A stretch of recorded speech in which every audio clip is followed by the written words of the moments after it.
Moho will show you how. Oh, Moho will show. Bingy bongy. Bingy You ready to craft? It's crafting time. Bingy bongy. Hello and welcome to this super quick tutorial showing you how to make the chain cord.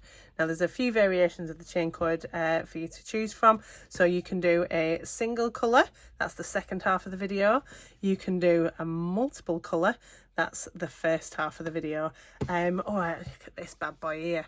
So you can make these as thick or as thin as you like. So this one uses six strands, all 8 colours, and we split it in 2 to give us this nice chunky handle for our hexagon beach bag. So it can be used as to create cords like this, like an I cord, or you can use it as the base row for your crochet instead of doing a chain, because it's got a bit more stretch in it than a chain and it can be a little bit more forgiving.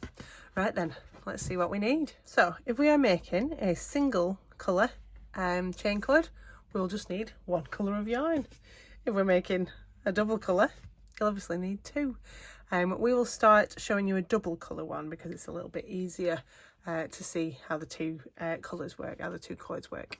And we'll also need a hook that is 1 size bigger than you're going to do the rest of the work in, or is 1 size bigger than you would usually use for this yarn, because you want it to be quite nice and bouncy and springy so you can get your hook back through it afterwards.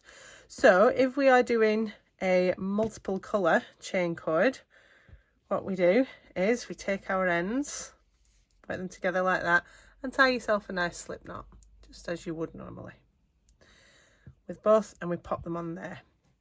Right, now I'm going to lace myself up with 1 colour normally. So I would normally have my yarn around this hand here, so I'm going to have 1 colour there, and then the other colour is just coming down, it's hanging loose at the front. All right, so what we do each time, so I've got my slip knot on here, I've got my loose cord, and I've got my cord that is laced up with me. So I take my loose cord and I wrap that over the hook front to back, and then I'm just holding it down here along with my little tails, and I'm just securing that there.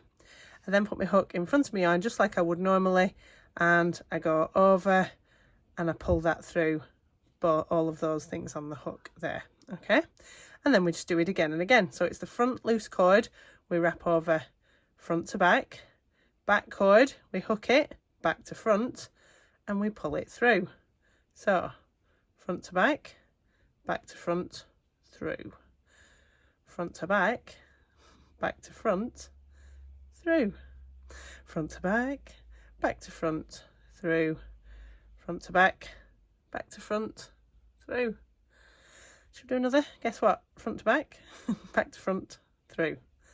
And then you just keep going on and on and on and on and on like that. Now whichever colour you are laced up with, that is going to be the one that is slightly more dominant in your cord.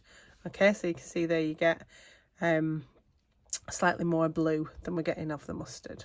All right, and when we're ready to fasten it off, all we do, snip off both ends and wrap them both through and pull it up like that. Okay, lovely. Right, let's have a go at a single colour one then, shall we? Ooh. So we'll do it in mustard, it's a bit brighter. Now if you're doing a single cord, it's a little bit like the thumb cast on method in knitting, in that you need to sort of wind off enough yarn to create those stitches. Now depending on how thick your yarn is and how big your hook is, that will affect how much yarn you want to wind off. It's always better to wind off more than not enough, because you have to start again. So I'll just wind off a little bit like this for now. So we've got a bit there, okay? And then again, we tie a slip knot and we pop that in. Now it's a little bit fiddlier, this one, because we've not got a tail to hold on to. So you're going to lace yourself up with the one that is attached to the ball, so the end that is attached to the ball, because it'll use more of this. So if you lace yourself up with that one, you're likely to run out a bit faster, but this one is a little bit more economical with the front one. So I'm lacing myself up with the one that is attached to the ball, and my other one, my loosey-goosey one, is just down here. Lovely. And it's exactly the same again, but the first bit is a little bit fiddly. So we wrap it over, and then I just have to pinch. I'm just pinching my little knot at the bottom there, and then we go back to front and through. So it's exactly the same, front to back with the loose one, back to front with the one that you laced up with that's attached to the ball, and through. Front to back to front, through.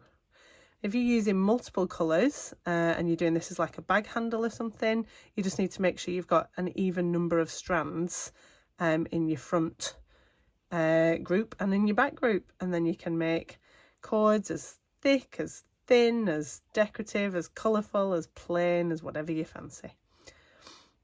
If you are using this as a foundation row for your crochet, instead of doing a chain, all you would do is get to your desired length, like that, and then you can see we've got a little bit left there. That's just going to be my tail. And then if I do I just keep myself with my laced up bit, do my one chain and turn around, and I've then got this lovely row that I can work into from here that's going to be nice and stretchy, that's not going to restrict my work like a chain might do if you're a bit of a tight chainer. And then I can work beautifully under these two at the top here. You get a really nice edge. You would obviously go down a hook size, but mine's over there. That's why, because you can see it's quite tough to get this hook through. So that's why we go up a hook size to make the chain cord. Ooh, that's not easy. And you get this lovely bottom edge down there. All good. Right. Hope that helps. We'll see you soon. Bye bye. It's crafting time again. What's that? You don't know how to craft? Well, it's simple. You just let Moho show you.